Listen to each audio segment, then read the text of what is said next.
अस्सलाम वालेकुम नाजरीन, मैं बिस्मा मुश्ताक। तामिल इरशाद मल्टीमीडिया में आपका खैर मकदम है। नाजरीन, पेश है आज की खास हेडलाइंस। 15 अगस्त की आमद शहरी श्रीनगर समेत वादी के दीगर अजला में सिक्योरिटी के सख्त इंतजाम। डॉक्टर शाह फैसल की नौकरी बहाल, वजारती सयाहत में डिप्टी सेक्रेटरी तैनात।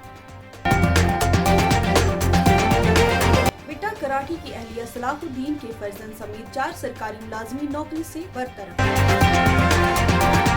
महकमे मौसमियात का नया मौसमी कैलेंडर जारी, 15 से 19 अगस्त तक भारी बारिशों की पेशेनगोई।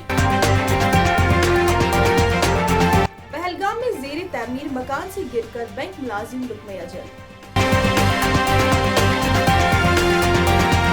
तमाम सरकारी इमारतों पर तिरंगा लहराया जाए, जम्मू कश्मीर हुकूमत की जानिब से हुक्मनामा जारी। तो नाजरीन, दीगर अपडेट्स के लिए आप हमारे साथ बने रहिए। तब तक मुझे इजाजत दीजिए। अल्लाह।